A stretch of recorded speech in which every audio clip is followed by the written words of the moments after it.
Hey everybody, it's Angela and I am back with another layout video, and I am going to use this Simple Stories vintage farmhouse collection that I purchased not too long ago. And I just love the colors in this collection, those blues and oranges and yellows and greens. It's just really fresh and bright, but it also has quite a bit of black in it. And I thought that would go perfect with my photo because it was dark outside, so the window looks black behind my husband, and then he's also wearing a black t-shirt. So I thought that would be perfect. And I love the wood grain on this paper and the windmill, but I wasn't too crazy about the stacked farm animals. So I'm going to go ahead and cover those up. And then because I love that floral paper so much, I decided to just use it in little strips so that I can get it onto a few layouts.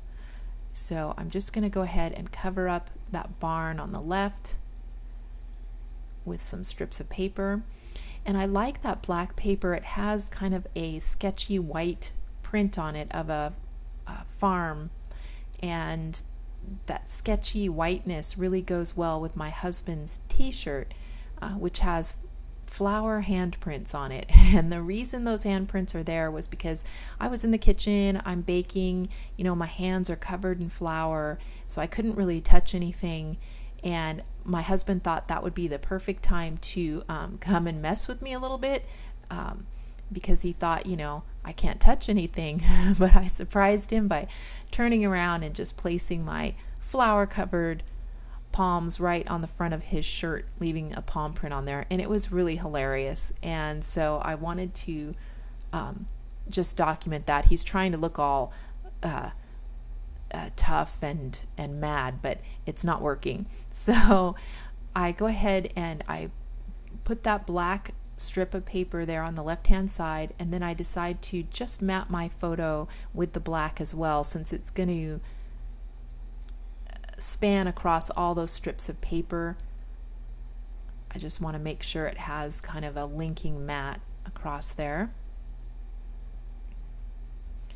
So I'm liking that, and I do go ahead and put some fun foam underneath this photo and lift it up a little bit, because I'm not planning on using my cutting dies to make flowers, so this won't have a ton of texture. I want to go ahead and just use the printed die cuts that correspond with the collection, these here, because they're just beautiful, but they are flat, so I'm not going to have a lot of texture standing up off the paper. So I just love the colors in this, all the orange flowers. I kind of had to hold back from using too many of the flowers all in the first layout. And then I love the butterflies as well, and it just kind of gives it, even though there's a lot of black in here, it kind of lifts it up and gives it a bright country feeling. And there's a lot of words and word fragments in this collection, and so I'm going to pull out a whole bunch of those. I start out by putting them over here on the left on top of the black, but it made my layout a little bit lopsided, so I wind up kind of switching them all over to the right here in a little bit. But before that, I just play around. There's this 12 by 12 sticker sheet which comes in the collection pack, and then I also purchased the sticker book that corresponds with the collection. So I've got a lot of items to choose from, and so that's probably why it takes me so long, kind of playing around with the items that I have. So I hope everyone had a great Christmas. I'm looking forward to maybe seeing more YouTube videos of people using new supplies they got over Christmas. That'll be cool. And here we didn't do anything really special for Christmas. We have wound up the past few days with a lot of snow here in Southern Oregon, which of course knocked a bunch of tree branches down and took out the power. So we've been without power for a day or so, and with 18 inches of snow on the ground, that's not fun to have no electricity. And of course, with no electricity, that means we have no water pump or well pump either. So yeah, so I'm just glad that the power is now back on and I can do stuff like this. So as you can see, I played around with my positioning on the die cuts, and I moved all those word fragments over to the right, and I think that just balances the layout a little better. I also put that a heart on top of my photograph with a word fragment on it, just to kind of have something that was layering over the photo as well as going under it. Now I'm just playing around with some of these cute little gingham hearts. And I'm really liking this, but I got to thinking, you know what, where am I going to do all my journaling? I have all those word fragments down on the right, but I don't have a good white pen to journal over on that black. So I pull out this Create 365 sticker book that I have. And at first I think about using some of the little gold touches that were on here,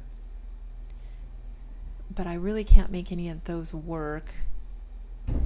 But I knew in here there were a bunch of stickers that had lines on them, so I thought, you know what, I'm just going to take one of these and put it on the layout, and it'll give me a spot for doing my journaling, make it a little easier for me, and that way I can use a black pen to do my journaling.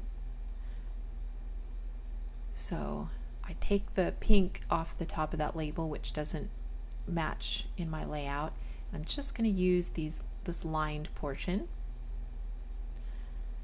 So I put that there, but I do want to put a few things over the top of it to kind of integrate it into the design. So I lift one of these little gingham hearts, I'm kind of moving it around, so I wind up kind of putting it at the bottom, so it'll be kind of at the end of my journaling. I'm going to have to be pretty brief in my description there.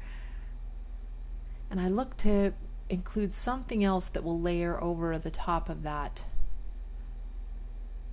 journaling spot. So I keep looking through for little bits and pieces I can add to the layout.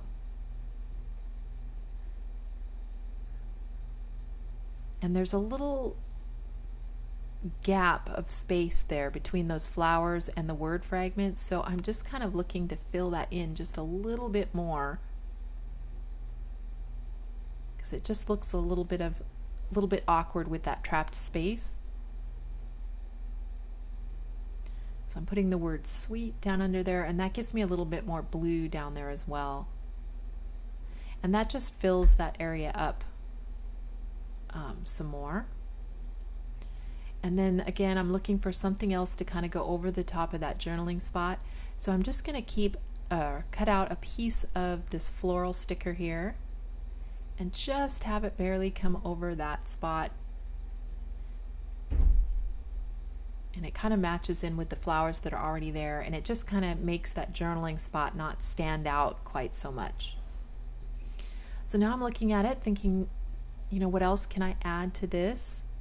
And since I didn't put any gold on here, I did want to add some kind of bling and extra texture and sparkle to it. So I pull out a bunch of my adhesive rhinestones and enamel dots and look through for something that'll work. And I have a lot of these in my stash, so I'm trying to use up a lot of my rhinestones and pearls and stuff and not purchase more enamel dots. So I pull out these that have the blues and the oranges, and I just like the touch of sparkle that it adds. And then I call that good. This went together really quickly because I just used mostly the collection itself. So there you can see some of the blue and orange and green rhinestones that I put on there. All the word fragments there over on the right. The butterflies and flowers and that beautiful windmill and chicken wire that's on there. The collection is just gorgeous. I really enjoyed working with it, and I know I can get quite a few more layouts done with this collection. So that is my completed layout. So thank you guys so much for watching. If you have any questions or anything on the supplies, just let me know with a comment down below, and I will see you in the next video. Bye.